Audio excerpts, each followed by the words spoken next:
Formula Access, welcome. Today I got a really special guest. I met this particular guest at one of my son's races, and I was sitting trackside with one of the other dads, and I was introduced to this gentleman. And come to find out, he is the team owner of Force Indy, which is an Indy Lights team and IndyCar racing. We immediately just started brain dumping on each other and had about a 45-minute conversation trackside. And I was like, man, I got to have you on the show. I need you to tell your story. I need you to tell everybody what you're doing. What you're doing is phenomenal and amazing. And here we are.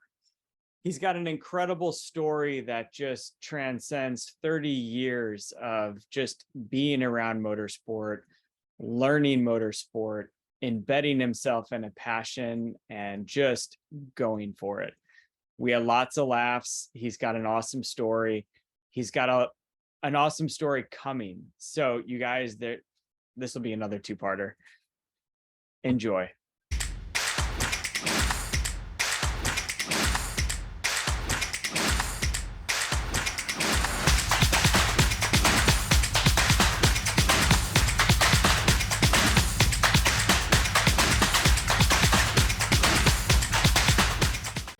Formula Access, welcome. We bring the people of motorsports to your doorstep, and every single week I am trying to find another piece of the puzzle, and today I've succeeded. We are bringing you somebody from an entirely different part of the world of motorsports, a place that we spent a lot of our early days in and we are now getting back into.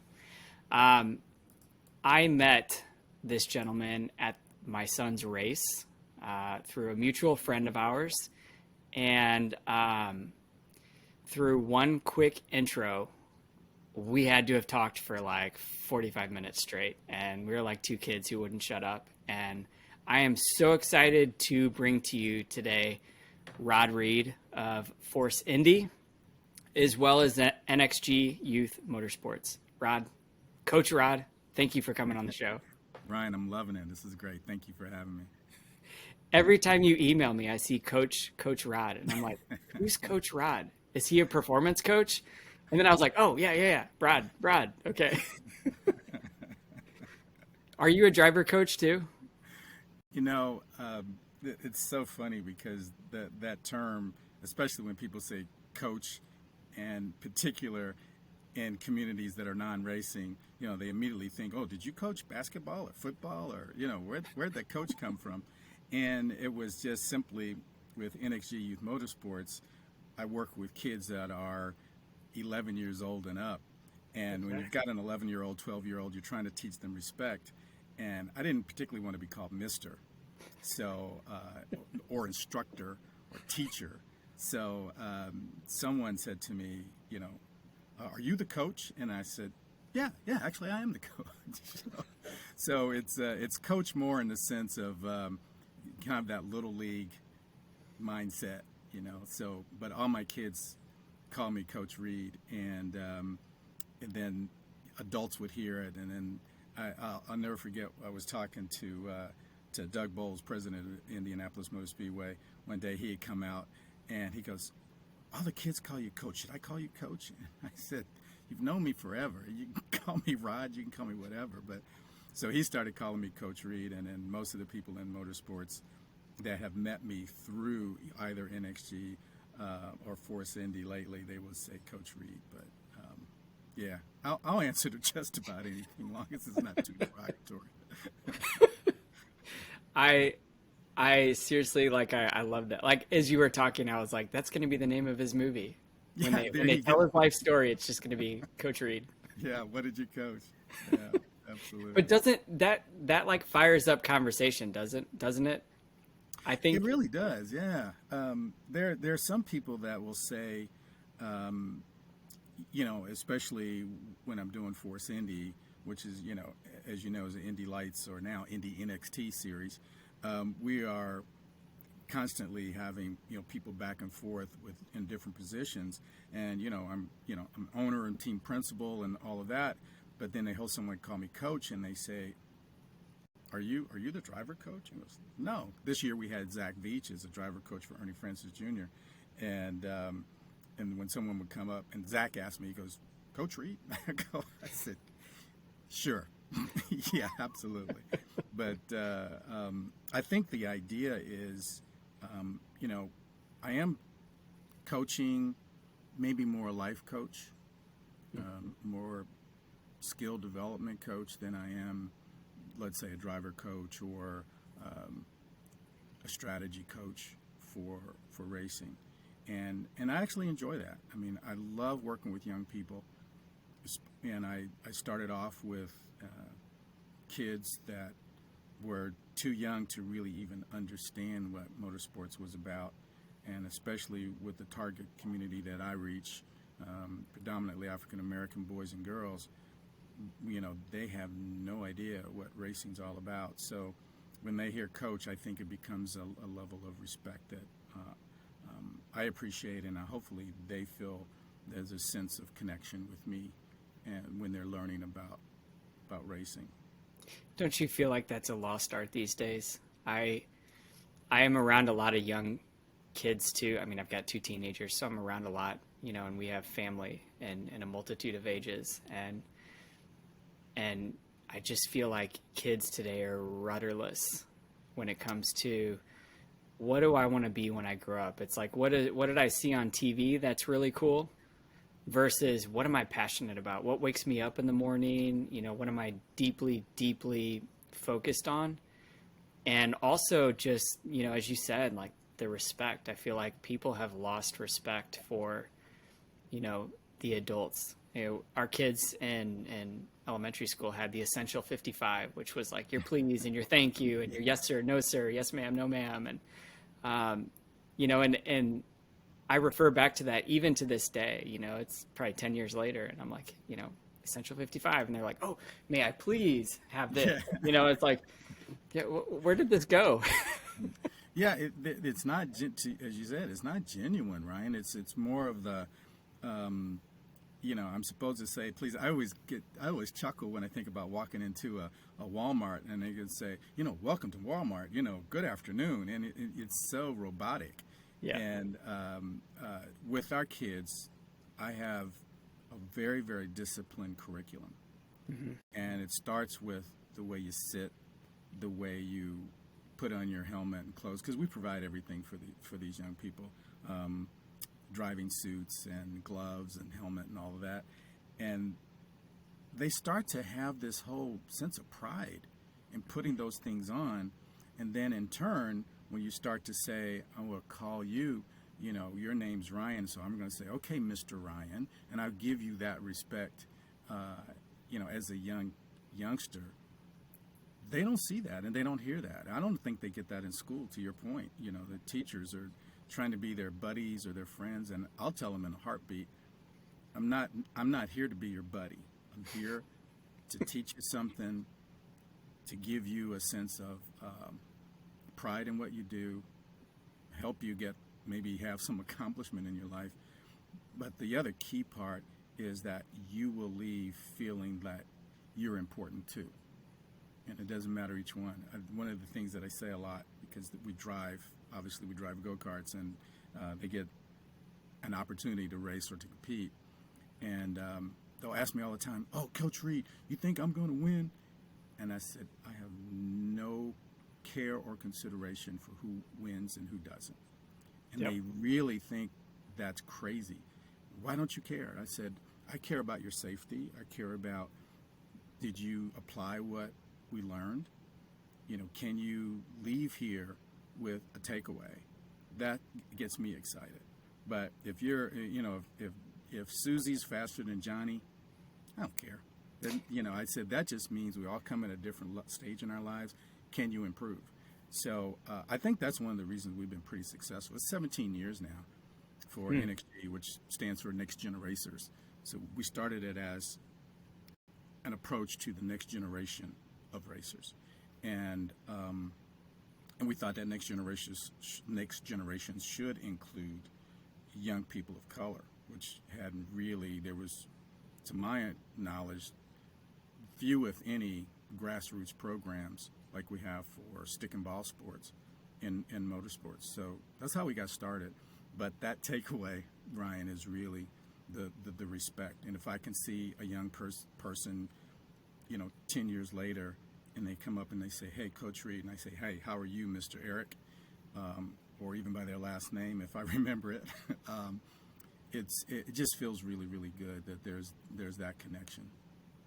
Yeah, I will never forget. I spent some time earlier this year with Andretti's sports management leadership team, and I asked him. I said, I've considered maybe a hobby, a career, or a side hustle of managing young drivers, and I was like, what do you look for? Like what's important to you? I mean, because any kid with a ton of money and, a solid race engineer can perform, and yes, there is talent involved, but, you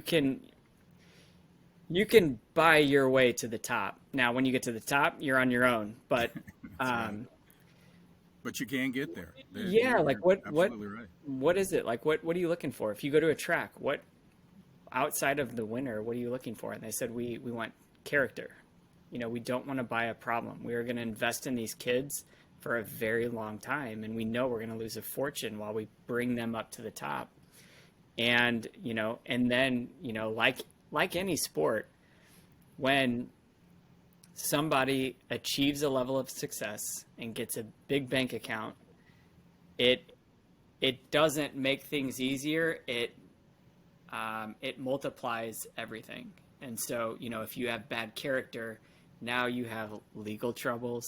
You have all sorts of things that the team now has to clean up to keep their reputation pristine. And I was actually really shocked by that, because I was like, yes, motorsports is a pretty rough and gruff, sport, and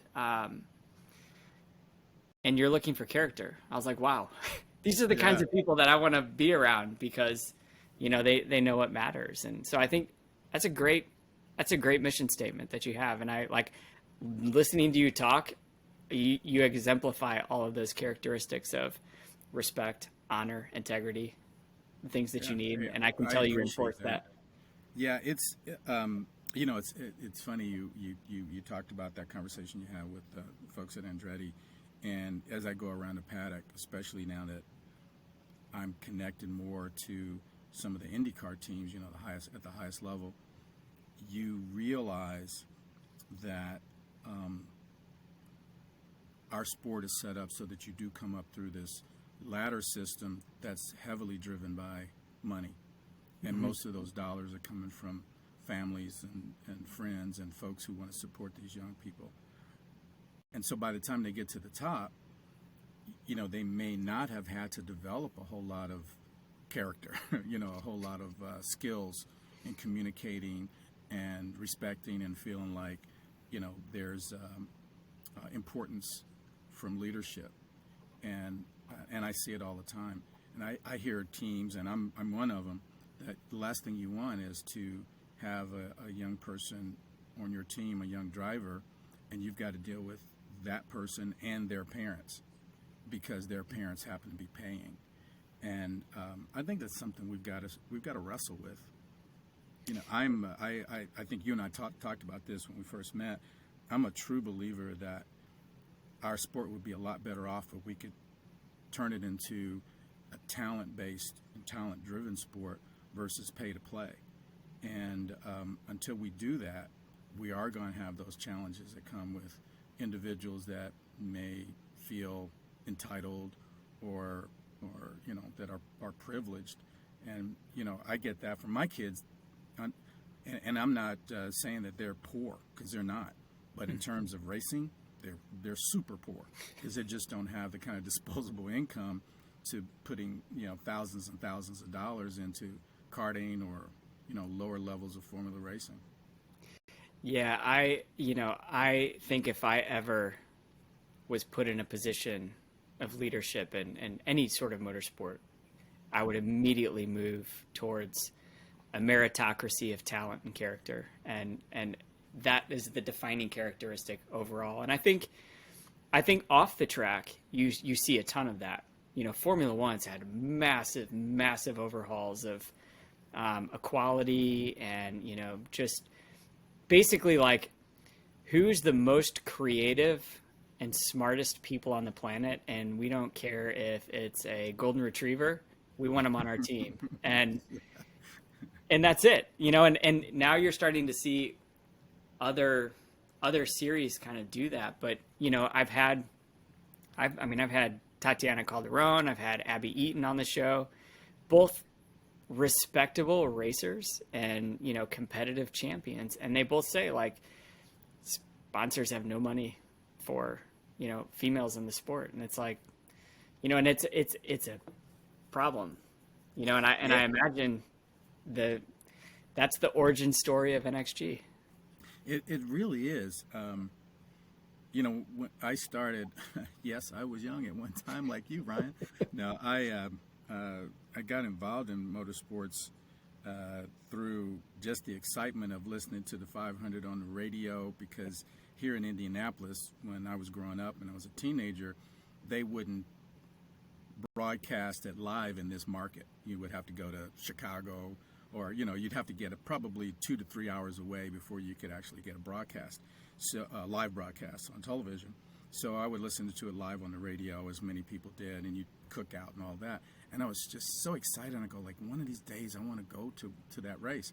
My family wasn't into it. I didn't know one single person that went to the 500. And that's, you know, this is, you know, I'm talking in the 60s and 70s. How did you even get an interest in it to tune into the radio? You know, I was, so I'm you know, I'm like a lot of kids. I would have model cars that I would make and build.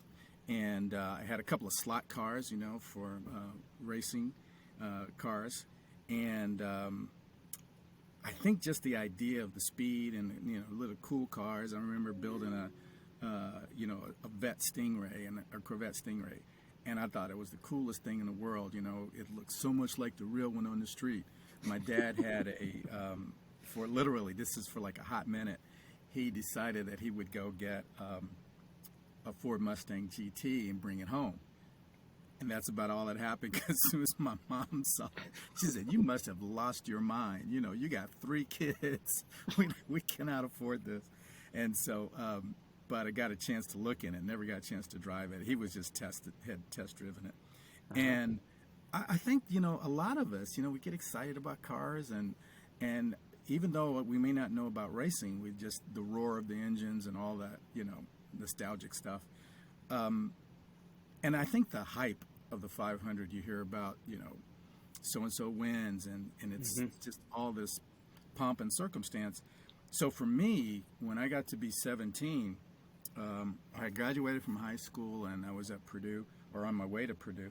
And someone told me about being a yellow shirt, which, Ryan, as you may know, a yellow shirt is, they call us security, or, you know, we picked up trash is what we did. But we would be there, and then, you know, days before and a few days after the 500. And, you know, we'd walk around, pick up trash, make sure, you know, people didn't do anything crazy, but they were doing stuff crazy anyway. And it was minimum wage. So I did it. And that was my very first race. I got to, like, peep in over the fence, if you will. I didn't have a seat. And I just thought it was the greatest thing in the world. And so I wanted to go back, and I didn't go back, I think, until I was out of college. And I was working for an engineering firm, and my background's in architectural engineering. And I was working for this firm, and one of the guys said, "Hey, we're going to the 500 this weekend. You want to go?" "Yeah, I'm in."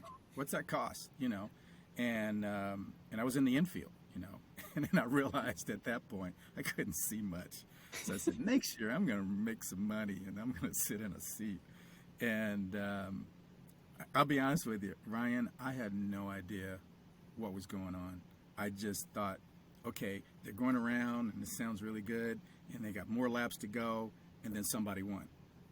And it wasn't until this friend that I went with started talking to me about racing, and I didn't even realize that there was racing beyond the 500. I thought that was once a year, and that was it, you know, like the Super Bowl, right? So, yeah, that was my early exposure. And I think, fast forward to where I am today, I try to have that same mindset and remember that most of the kids that I work with and talk to, they have no connection. They're watching football every day and they're watching basketball, and they can understand. They can go down to the corner and bounce the ball around, but you can't go jump into a go-kart or a race car, except maybe a street car. Some street racing they understand, but they don't understand the game. They don't understand the play. Mm-hmm. So I'll tell you this quick story. I went to the 500 in 2016, and I talked to some folks about getting a lot of kids from the inner city to go. And so our goal was to get 500 kids to come to the 500. And we ended up with 125, and it was like herding cats, man. Yeah. I was going nuts. And I tried to give them some orientation. And the first thing happened is they got on 16th Street, and the distance from 16th Street to the north stands, which is where our seats were, is over a mile as the crow flies. Okay. So when you're walking and, 250,000 people, it took us 50 minutes to make that walk. And the kids were worn out, and they were going like, where are the race cars? Where's the track? Because you can't even see the track, even though we came in under it. Mm-hmm. And that was an eye-opener for me, that their experience was not very good, because they didn't know what to expect, even though I told them. And when the race started, they said, well, why are all the cars just kind of going in a line? Nobody's passing each other. And I said, well, they're trying to pass each other. But if you could imagine that someone has no clue as to what this game is all about, and you take them to a race and you try to explain what's going on with cars going by at 200 miles an hour, 200 plus, and they're in one section and they don't see anybody pass. Mm-hmm. So in their mind, it's just a follow the leader for 2 hours. So what is the story behind NXG? So you have this period of like architecture, and then now you're a team owner in motorsports. So, like, pretty unlikely. What happened in here?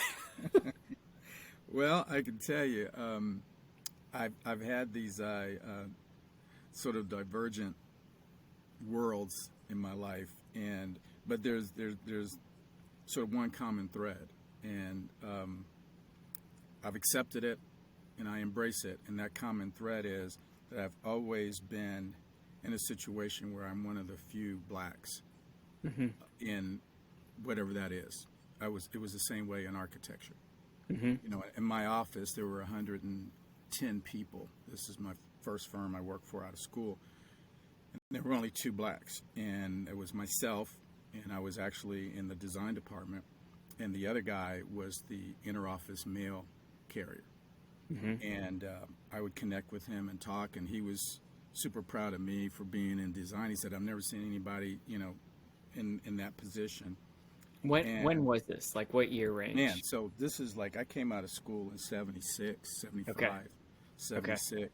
And I went into an environment that I wasn't prepared for, from a standpoint of just being one of the few.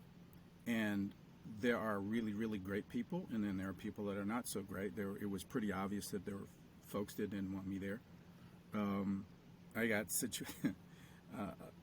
had a situation where a person would spray the phone with Lysol when I used it, because that was back before cell phones. But we had telephones in the department that people would use to communicate, and the first time I saw it, I just kind of blew it off. I said, maybe it's time for the secretary to clean the phone or something.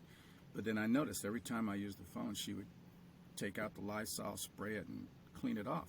And I didn't see her do that with other people. So I was like, oh, okay, let's see where this goes. I mean, I'm a young man. I'm in my 20s. I hadn't experienced that sort of thing. Hang on. It's a really important topic here. Okay, so you're a kid. Okay. I'm a kid. I'm 21 years old. You're 21 years old. You're in a professional work environment, and you basically it's full of haters and just ignorance. How is a 21-year-old, how did you succeed from that? I mean, I'm a bit of a bull in a china shop. So like if I'm in that situation, I'm kind of like, you know, You're get done with knocking my something car, over. look at it, spit in Yeah, it, yeah. and then, like, I mean, yes, I'm a nice, respectful Christian man, and like, Right, but right. I'm pretty impatient. So like, what character in your childhood developed you for that? That's Um, wildly mature. well, I would say, and there's two things, and I want to make sure I give you the right impression here. There's nothing unique about those kind of situations when you grow up black in America. Yeah. And that's real. That's not me complaining, oh me, oh my. That's just a reality that you grow up with, and you realize that at a very, very young age, when there's some level of overt discrimination that you encounter, and you usually encounter it at 3-4 years old, and then by the time you get to be a teenager, you pretty much understand it, especially if you're put in an environment where you're exposed to it. So for me, I think it was without question. You mentioned being a good Christian man. My mom, good Christian lady, and I was fortunate to have both parents at home through my high school, and we went to church, and my mom would always say, "Turn the other cheek," even though I didn't agree with that. But I went all through high school, and I don't think I got in one fight. The first time I ever got in a fight, it was with my cousin. It wasn't even it was family. But I think she instilled in us that whole idea that you can't really change a person if you just fight them. You've got to kind of give them an idea that maybe if you want to change them, give them an idea that things are okay. And I'll take a step back and say that when I started in high school, this was during, a lot of people don't remember this, but there was desegregation of schools and court-ordered busing. So we would bus from the neighborhood that I lived in, which was all black, to a neighborhood that was pretty much predominantly white, and a school that was predominantly white. And that happened when I was, 13, 14 years old. That wasn't well received either, was it? Not at all. No, Yeah. no. We had kids walk out of school. We had parents take their kids out of school, and there was a thing that was called white flight, and that would be where, Caucasian people would move out of neighborhoods if a black person moved in. So those things are overt, not to me directly, but to us as a whole. So growing up in that, by the time I got to the workplace and saw this sort of thing, I figured it was more her problem because I wasn't going to stop using the phone. She's just going to run out of lights off. But the thing that I think impressed me the most about growing up the way that I did is how many people, and it's maybe a small percent, but there were a large number of people that said, certain things are wrong. What can we do to help? And that's what's kept me going because, but I'll be honest with you, I got involved in motorsports through, I left the architectural firm and started working at an ad agency. I was really, really good artist, and I really wanted to go into art, but my parents said, "Nah, you won't make any money in art." So I did the next best thing, I thought. So architectural engineering was it, and I started working as an art director for an ad agency, and I was directing. We did some broadcast stuff, but mainly print. And I had a client who happened to be an African American company that was in oil, and delivering home oil. And he said, "Hey, this person has come to me, and I want you to review our ad spend.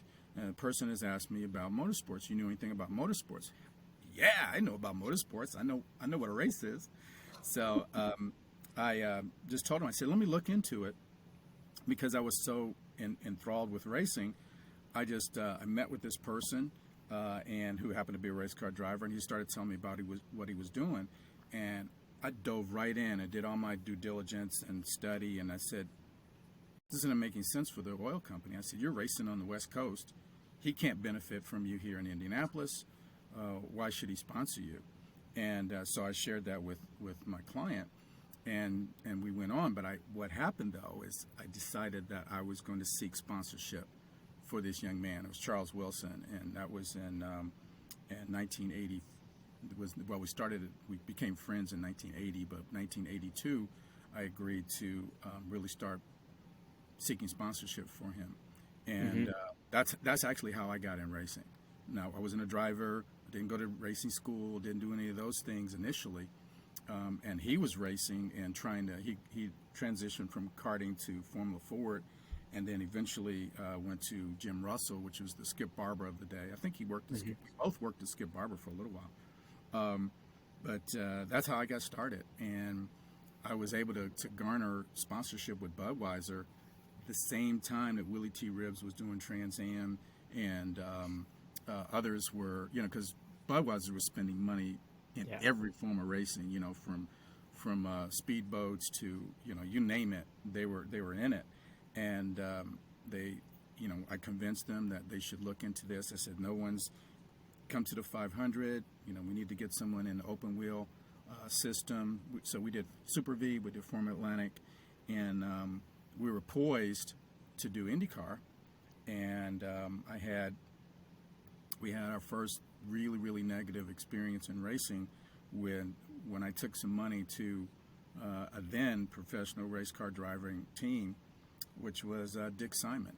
And I usually don't tell people this because, I've moved on, but this was in 1988. We got royally screwed. He took money. We were supposed to test. The car wasn't serviced. It was 6 gears, and 2 of them didn't work. And so we were being tested and observed by, at that time, Pancho Carter, who was the one who would give permission for drivers to run in the 500. And he said, hey, don't worry about it. I'll get the car taken care of, and we'll get you back out here.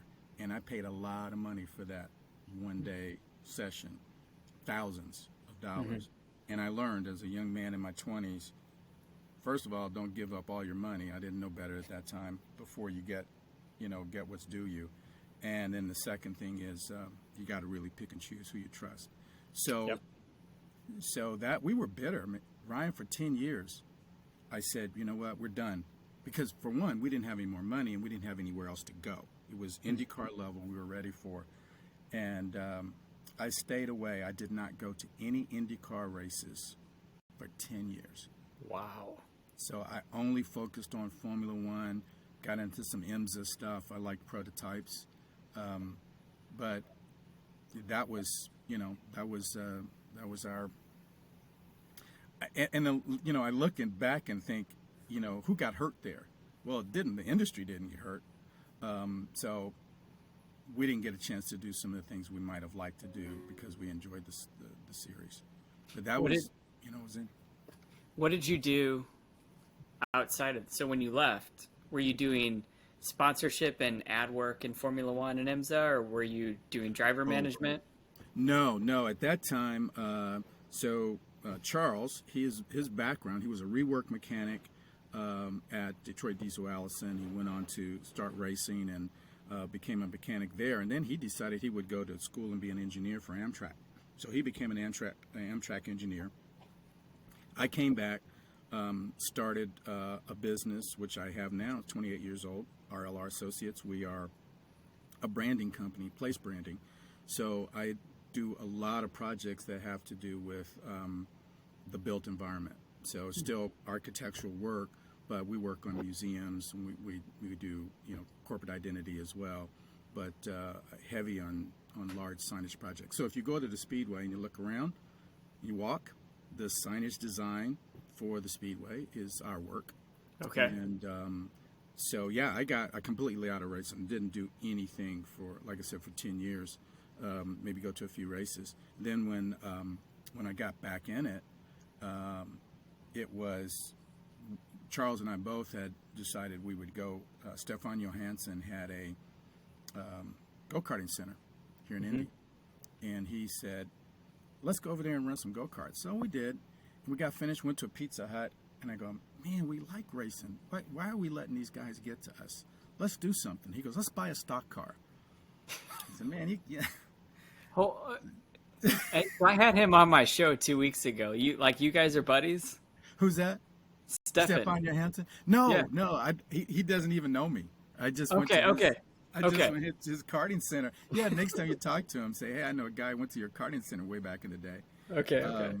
No, we didn't know him. We just went to the karting center, and you put this in context, Ryan. When we left in the 80s, and no longer were out there. I mean, Charles was the only black driver in all of open wheel. Willie was the only one in Trans Am, and went on to try to do some NASCAR stuff. But there was that huge gap. Mm-hmm. So Willie didn't come to the 500 until 91. I was here. I did come to the race in 91, and then he did another stint in 93. That's it. Think about it. 30 years until George Mack, or 30 years now. But yeah. George Mack didn't come until 2003.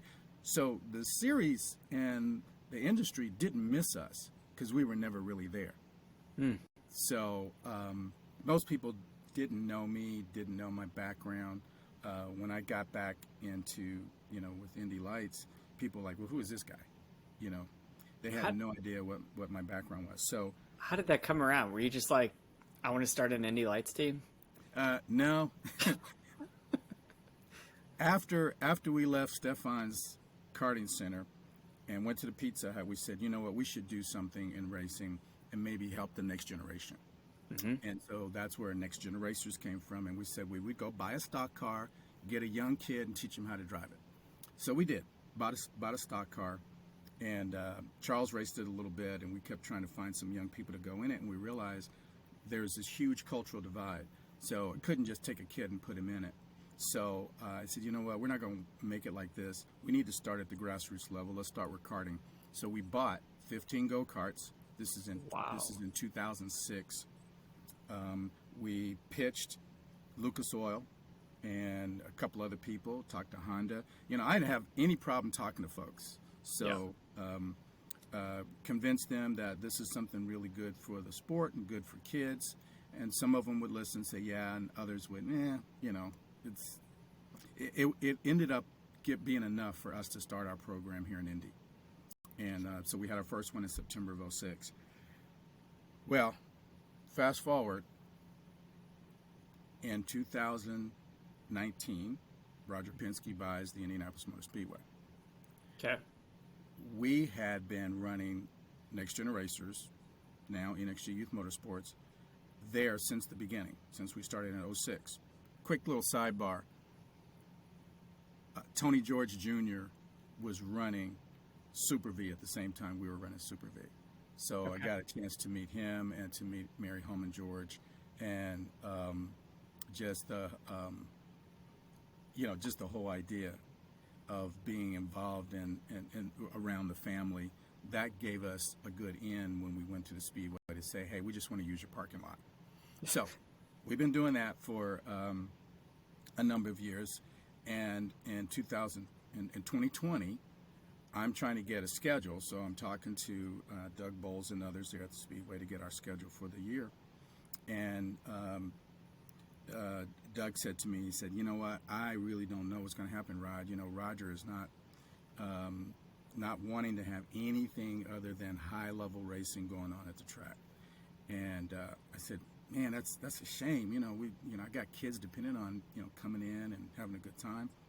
So I got a call, and they said, so Doug went to talk to him, I'm sure, about our schedule.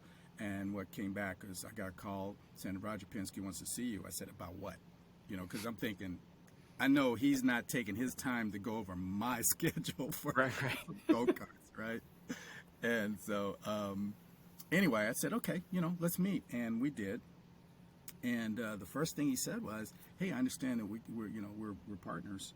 And I said, how so? He says, well, I understand, you've been here for a number of years, and we'd like to understand more about that and how we can help. So I told him, I said, one of the biggest things that has been a positive for us is having kids. Right now, about 2,500 kids has passed through your gates over these several years, and I give them their first experience for the most part coming into the 500. And I said those could be future fans. But the part that really got to them was the fact that a lot of the families didn't feel welcome. And he said, everybody should feel welcome at the 500 and at the Speedway. And I said, well, you got a whole community that's never been invited if you go back through your history in the 50s when we couldn't be here and, except to maybe pick up trash. So long story short, that started our relationship. And unbeknownst to me, they had started this initiative called the Race for Equality and Change. I'm still not sure what exactly that means, but they Sounds good. said we'd like to support your program. And so, I asked for certain things, and they've, kind of come through. And one day Roger said, why did you do this? And I explained to him, how important it was to me for NXG to be this bridge between the racing community and the African-American community. And he said, I'd like to see a black at Indy. And I said, we already done that. I said, I'd like to see a black team at Indy. And he goes, what does that look like? I said, I tell you what, I'll put together a plan for you.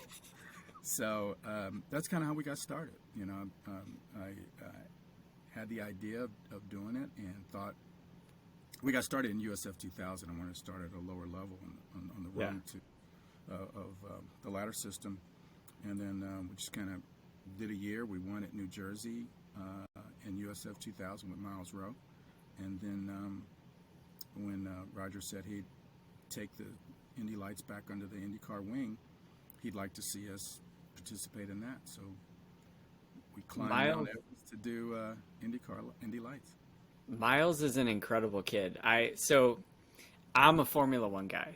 I like IndyCar, and there's been a ton of crossover the last couple of years with some drivers coming over, and it's kind of piqued my interest. And I went to St. Pete for Spike Kohlbecker. He's a kind of family friend, and he helps my son out at the track. And so I went to the race, and I was going around the back, and I just kept hearing this Miles kid was like just destroying it out there, and I was thinking, this kid's really talented, and then, we leave, and, I'm kind of following USF 2000 for Spike, and I keep seeing Miles, podium, win, no money. And I'm like, how does a kid that's winning, basically winning the championship, not have any money?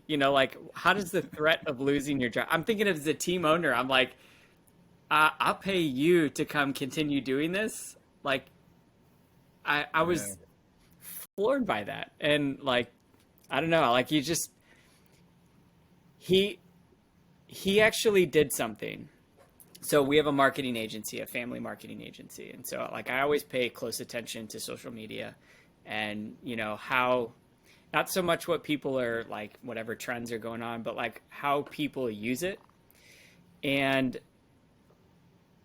he was always really authentic. And so after the first couple of races, I was like, oh, this kid's a winner, let's follow him, and so I followed him.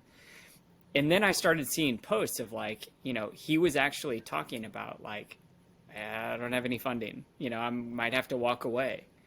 And I was like, that's really rare for somebody to come out and basically say in my success, I'm failing, and there's a rawness and an authenticity attached to that I think fans just latch onto. And I'm thinking, this kid should start a GoFundMe account. People would throw all sorts of money at this because it's a story, if that doesn't have all of the ingredients of a based on a true story movie, I'm not sure what else does. And, of course, he gets funding. He continues to move up the ranks, and he continues to win. He makes rookie mistakes like any rookie does. But, he's really talented. And I just... Yeah, that was just one of those things where when we got started, I had just a small group of African American drivers that I knew, and I knew Miles. Had talked to his dad when he was 14 and was just getting into karting, and he has not done a lot of karting. And but he had tested USF 2000, and that was one of the reasons why I said, to him, and I, called him and said, hey, would you come and test with us at Indy? And he said, sure. And I said, what are you doing? He says, I'm in college. Like, wow, that's impressive.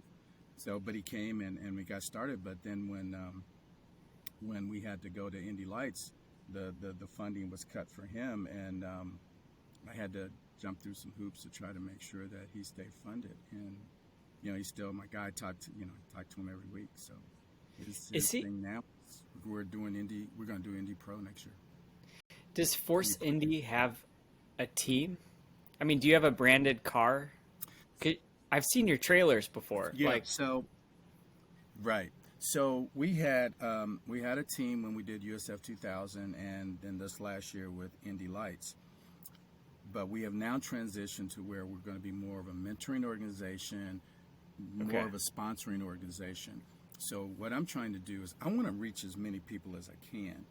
And I realize that how much money we have to spend and how the sponsorship has to flow in order for us to really do well as a team. And, we weren't a 2-car team or a 3-car team. And Ryan, you understand this, I did not want to get into the model of taking money from those who had the wherewithal to race and put my business together. So I said, rather than to even do any of that, why don't I take the dollars that I can and try to funnel it through to these young people and give them that shot. So this year, we're supporting Ernie Francis Jr. He's going to have Force Indy livery on his on the Indy Lights car, and we're going to have Miles, who's going to have Force Indy livery on the USF 2000 Pro. So that, and I'm going to continue to get the word out. I'm going to continue to raise money so that I can move it towards. There are other young people coming out. And I mean, you and I know a young man that's, trying to, he's 12 years old. I know a young lady that's 16 right now that I'd love to get into USF 2000. But they're not going to get there unless someone like me helps them find the dollars to do it. And I'm taking those dollars to other teams that are, well funded and well organized. I just hope that they realize how tough it is to get these kinds of dollars to take to them, and they would look at them as being, equally respectful and important. Because you know how this game works.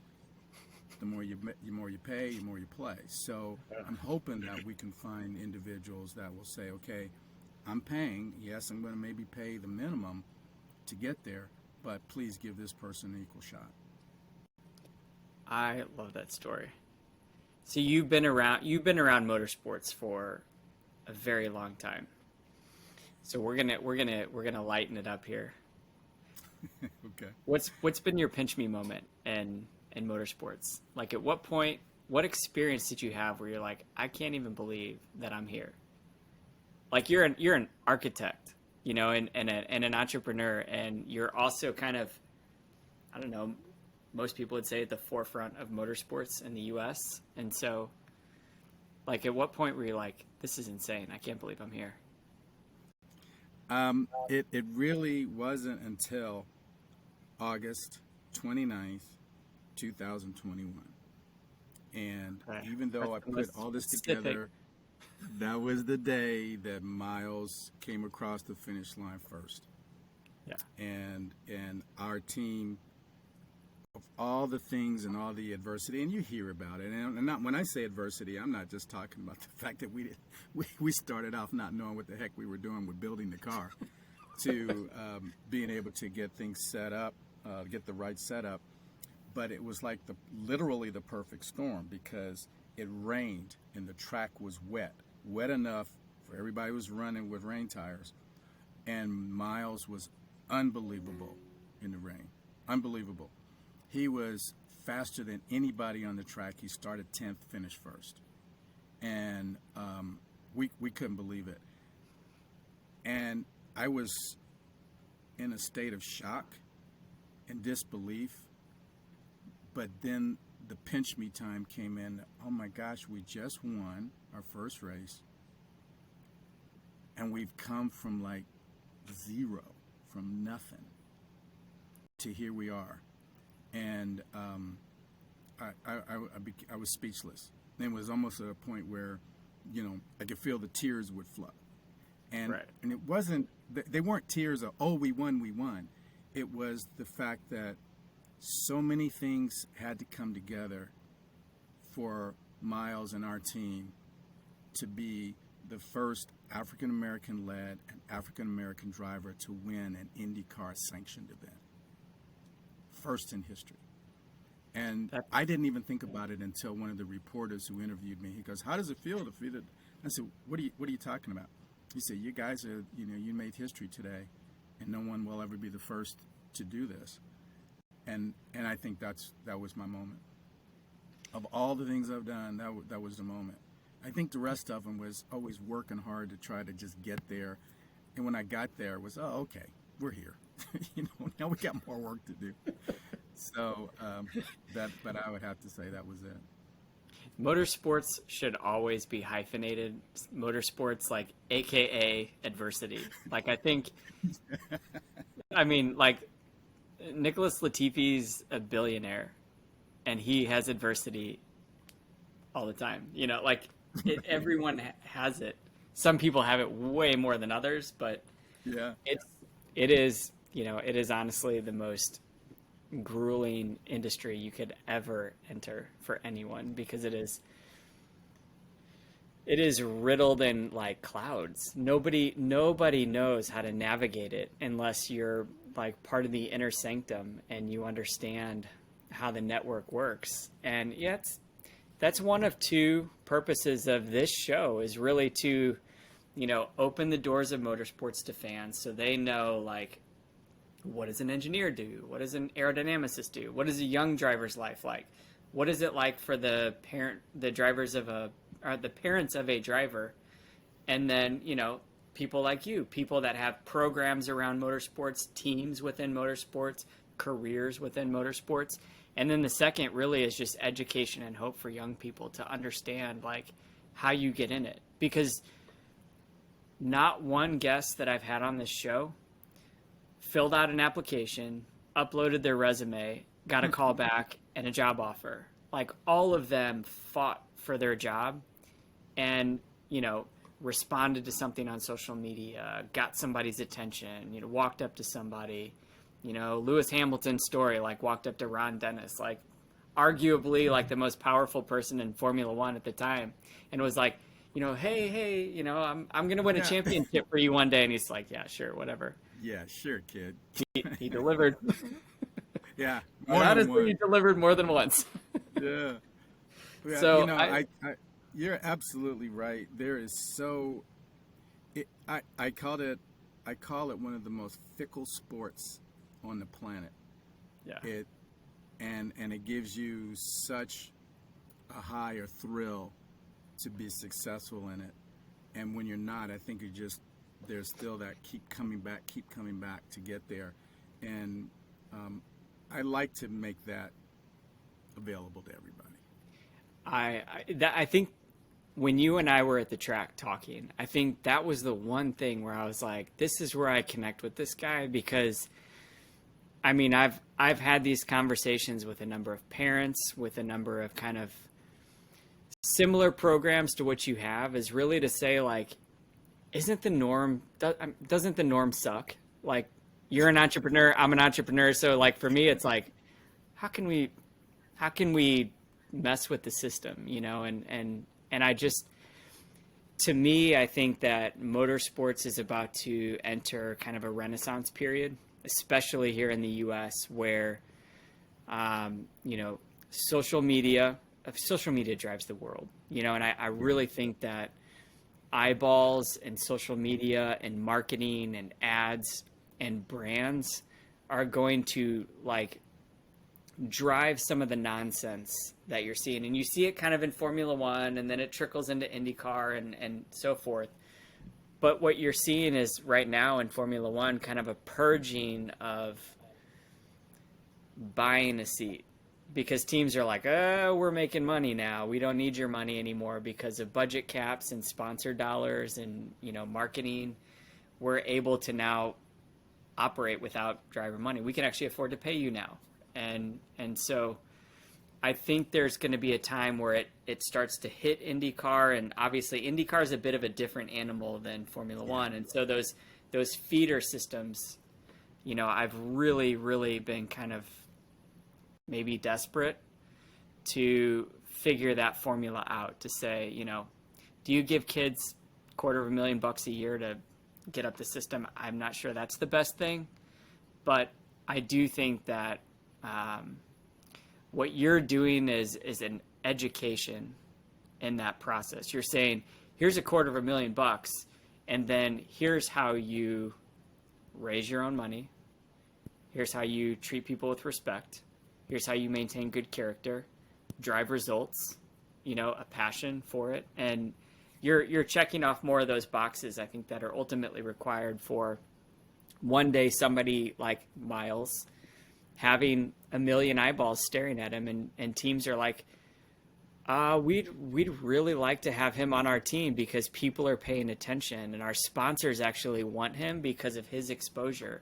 And so Miles is more of like jumping into the jet stream, and his eyeballs are kind of driving this tidal wave of momentum in his career, because the teams obviously want to appease their sponsors. The sponsors want those 1 million eyeballs or whatever that is, and so they kind of just grab him and take him through the ranks and allow him to focus on driving.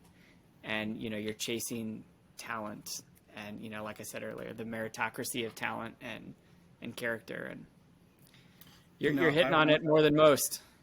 I'm working, and thanks to you, Ryan, and people like us that really want to see this succeed with something I think is more sustainable when it's not just the dollars. I liken it to college and what's going on with stick and ball sports. If you go to college and you're a good football player, you have an opportunity to get in the draft and be selected. And it's not perfect. It's not a perfect system, of course. But you all of a sudden find that you're getting some of the best talent out there. And, thinking talent, physical talent, all of the above. And until we get to that sort of system, I don't think we're going to have the best. And everybody talks about good engineers. I don't think we have the best engineers. I think there's a part of our community that doesn't even get a chance to have a shot at it. Yeah.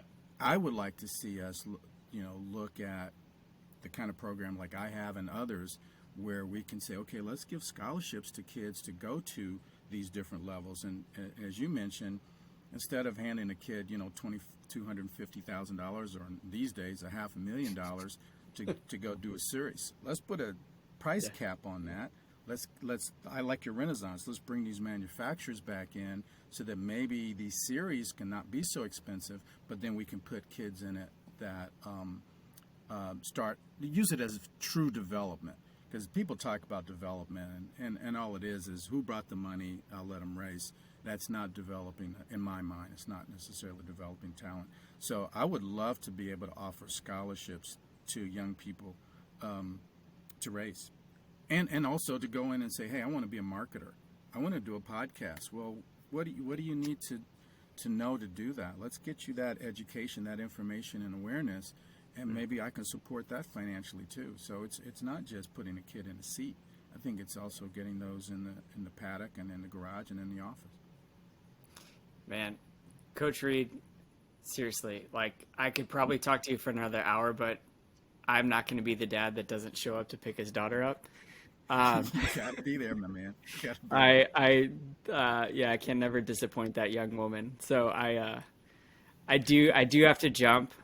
I am really thankful. I would actually really encourage you to be a regular on the show, just for exposure of what you're doing, the results of your drivers, and kind of, look, when people hear stories, they attach to it. And and they want to support it.